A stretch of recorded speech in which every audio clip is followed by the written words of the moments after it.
El capítulo 981 del manga de One Piece nos trajo mucha información, algo de confusión y un inesperadísimo regreso. Como siempre, hay muchas cosas de las que hablar hoy, pero no te preocupes, en pantalla deberías estar viendo los temas de los que hablaré. Si quieres saber más sobre esto, quédate y averígualo. Como siempre, la charla al final del video. Sin más, arranquemos.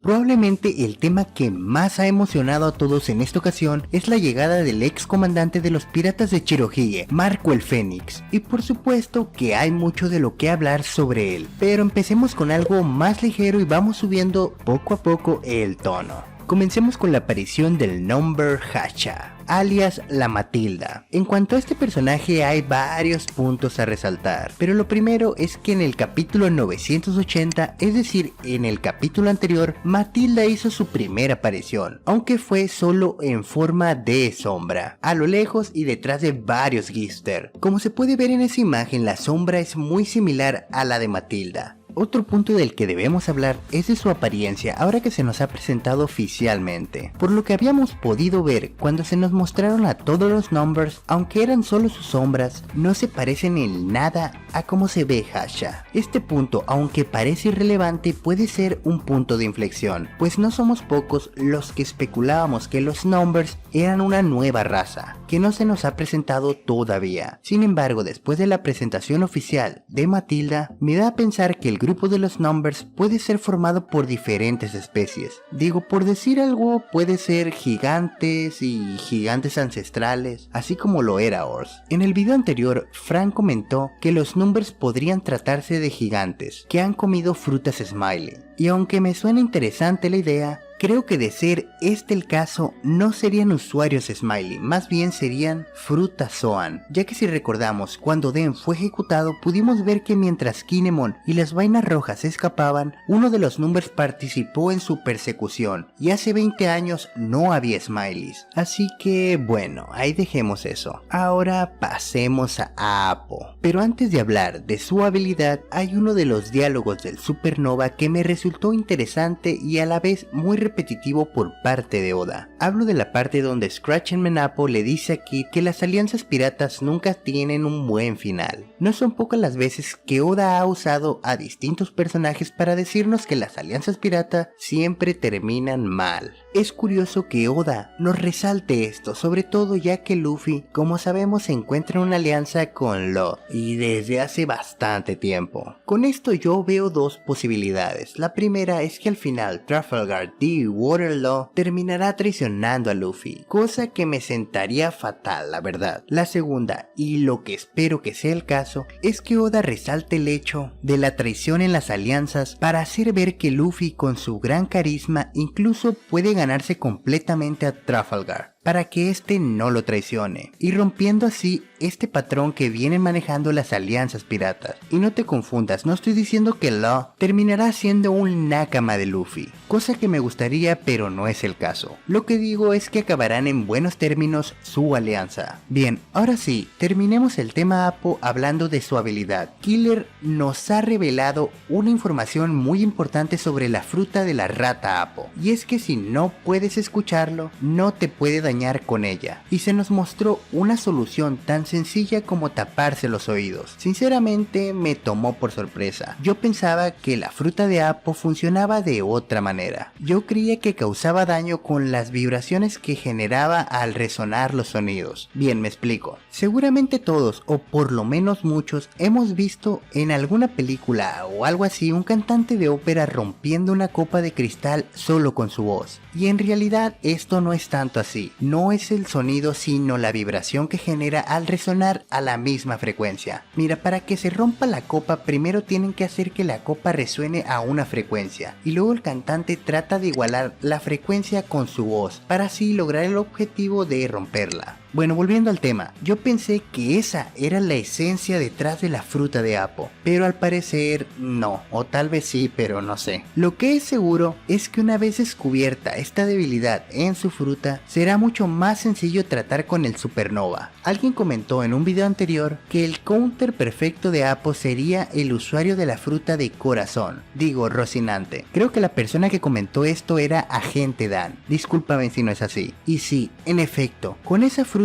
anula el sonido en un determinado espacio y la fruta de Apo resultaría inútil. Y no me cuelguen, la verdad es que no recuerdo el nombre de la fruta de Rocinante, si alguien se la sabe que lo comente. Entonces, para terminar con Apo, solo puedo decir que adiós al nivel Yonkou de Apo. El siguiente punto es cómo Killer comió la Smiley. Por como lo dicen los subordinados de Kaido, me da a pensar que desde el principio cuando Orochi le ofreció la fruta Killer, este ya sabía que era una fruta Smiley fallida. No es realmente importante, pero creo que Killer también ya lo sabía, y eso antes de comerla, pero aún así decidió comérsela solo por la promesa de tener una oportunidad de salvar a su capitán, lo que lo convertiría en un gran sacrificio por parte de Killer. Ciertamente no está al nivel de Zoro en Thriller Bark, pero bueno, resalta un poco más los paralelismos entre ellos dos, y a su vez entre Luffy y Kid. Como digo, no es importante, pero sí un poco interesante. Ahora, sobre Who's Who, hay dos cosas que quiero comentar. La primera, a mi parecer, no es tan importante. Es la vestimenta de los subordinados. Todos son con rasgos de felinos, así que resulta obvio que da a pensar que la fruta de Who's Who puede ser una Zoan modelo felino, como la Zoan prehistórica del diente de sable, aunque bien podría ser cualquier otro felino potente, por ejemplo la pantera, y a eso se puede deber las vestimentas oscuras de su tripulación. En lo personal no siento que sea muy importante porque ya lo veremos en el futuro, pero lo mencioné de paso. Lo que sí me resultó interesante de la intervención del miembro de los Tobiropo en esta ocasión es que otra vez se centra su atención en Queen, y en este capítulo nos reitera su voluntad para deshacerse de alguien. Por como lo plantea y con lo que dijo cuando fue presentado, muchos creemos que la persona a la que le quiere dar cuello es precisamente Queen. ¿Pero por qué? Yo tengo una pequeña mini teoría, más bien no llega a teoría, es solo una idea, y es que Queen pudo ser el encargado de apalear a Who's Who en el pasado y luego encarcelarlo en Udon para doblegar su espíritu y que se uniera a la banda. Si a esto le sumamos que se nos ha dicho por parte de King que Queen es un maníaco sádico total, ve tú a imaginar qué fue exactamente lo que le hizo Queen en la prisión para doblegarlo. De ser este el caso, hasta me resulta normal que se quiera deshacer de él. Como dije, esta es solo una pequeña idea que me surgió, pero como dicen por ahí, no tengo pruebas pero tampoco dudas. Ahora dejemos el banquete de lado y pasemos al tema de Big Mom. Aquí hay dos puntos que me parecieron importantes. Lo primero es el hecho de que Big Mom parece desconocer por completo el hecho de que hay una manera segura de entrar a Wano, por lo menos menos molesta que tener que subir por la cascada. Y esto puede ser importante ya que si Kaido ocultó esta información deliberadamente, eso no son buenas señales para su alianza, y esta puede terminar muy mal. Pero lo más seguro es que a Big Mom no le interesó ni lo más mínimo averiguar si había otra forma de entrar a Wano. Digo, esto sería muy acorde a la personalidad caprichosa de Big Mom, y aunque me encantaría ver una traición entre los Yonkous, no creo que este detalle del puerto se deba a que se está cocinando algo malo ahí. Ahora, para terminar con el pequeño cachito de carne, tenemos su épico encuentro con Chopper. Sé que muchos han comentado que es probable que Big Mom no conozca a Chopper en su estado base, y yo digo que sí lo hace, ya que cuando lo vio en el barco al final de Whole Cake, creo que dice que Chopper es muy interesante. Con lo caprichosa que es y lo codiciosa, dudo mucho que no obtuviera un poco de información de Chopper, y lo mínimo sería ver su cartel, así que para mí sí que lo conoce. En fin, están invitados al banquete. El plato principal será mapache asado. En otros asuntos y un poco relacionado con lo anterior, tenemos a Sanji, quien al mirar el burdel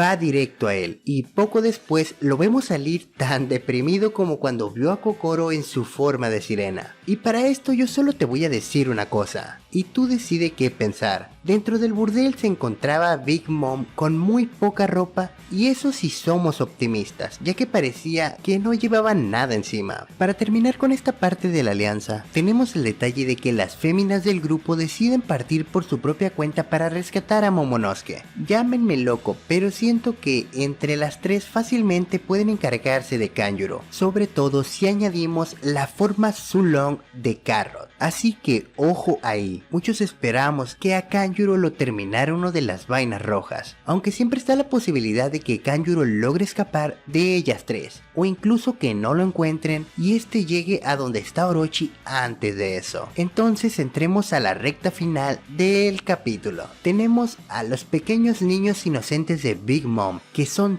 tan pero tan inocentes que no pudieron evitar que los volvieran a mandar a la miércoles de la cascada. De verdad, hermano, dime, ¿no sientes que Oda se pasó con eso? Digo, ya contratar a Big Mom como la trata se pasa bastante, pero ahora hace ver a todos sus hijos como unos bobos ingenuos sin manos. Claro, a excepción de Katakuri. Entiendo que Oda los quiere mantener lejos de Wano, por lo menos de momento, pero de verdad no tenía otra manera de hacerlo. En serio, como comentaron algunos en el video de la reseña, los hijos de Big Mom son el equipo Rocket de One Piece. Miren, ya dejemos a los pequeños inocentes esos, que me estoy poniendo fúrico solo de hablar de ellos. Entonces pasemos a hablar de Marco el Fénix. No hay tanto que destacar en esta ocasión más allá de todo el hype que levantó. Y no me malentiendas, no es que sea poca cosa lo que hizo al llegar, mandar a volar al equipo Rocket. Es solo que tuvo una breve aparición en este capítulo. Sin embargo, sí que nos regala un par de puntos para hablar en esas últimas escenas del manga. Primero, tenemos la manera en la que apareció. Como puedes ver, a primera vista parece que viene de dentro de Wano,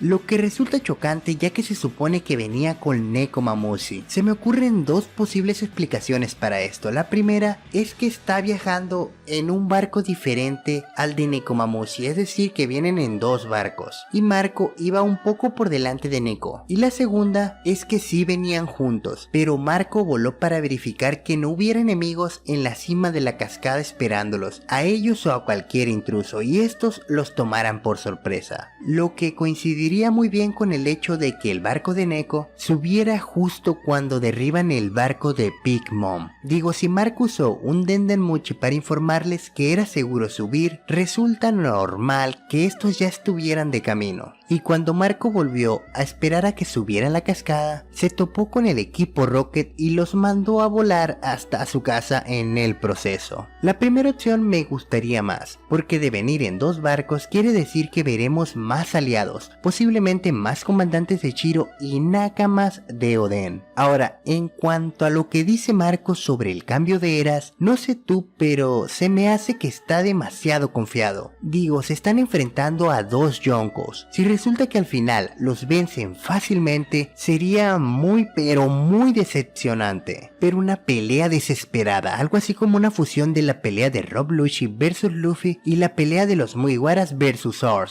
Solo toma lo mejor de esas peleas, ¿te imaginas lo endemoniadamente épico que sería eso? Bueno, no te burles, se vale soñar. En otros temas, sé que hay varios errores de traducción, sobre todo en la versión de fans, pero bueno, si me da tiempo haré un video comparando las distintas versiones de la traducción, y es muy importante que tengas claro que este análisis es basado en mi manera de ver e interpretar el manga, por lo que eres libre de estar en desacuerdo y compartir tu propia opinión. Quién sabe, tal vez salga algo muy interesante de ahí. Por cierto, permitid que te recuerde que hay una encuesta en la pestaña de comunidad y todavía estás a tiempo de votar. Y por cierto, si eres nuevo por acá, yo soy Thailand. Si te ha gustado el video, te recomiendo que te suscribas para que no te pierdas más contenido como este. No te olvides de activar la campanita para que YouTube te notifique cuando haya un nuevo video. Y si quieres apoyar a que este canal crezca un poco más, puedes compartir. Por otra parte, si te interesan las teorías de One Piece o el contenido de anime y manga en general, considera darte una vuelta por el canal. Tal vez encuentres algo que te resulte interesante. Bueno, creo que eso sería todo por esta ocasión. Se cuidan mucho mucho y nos vemos en el próximo video. Bye bye.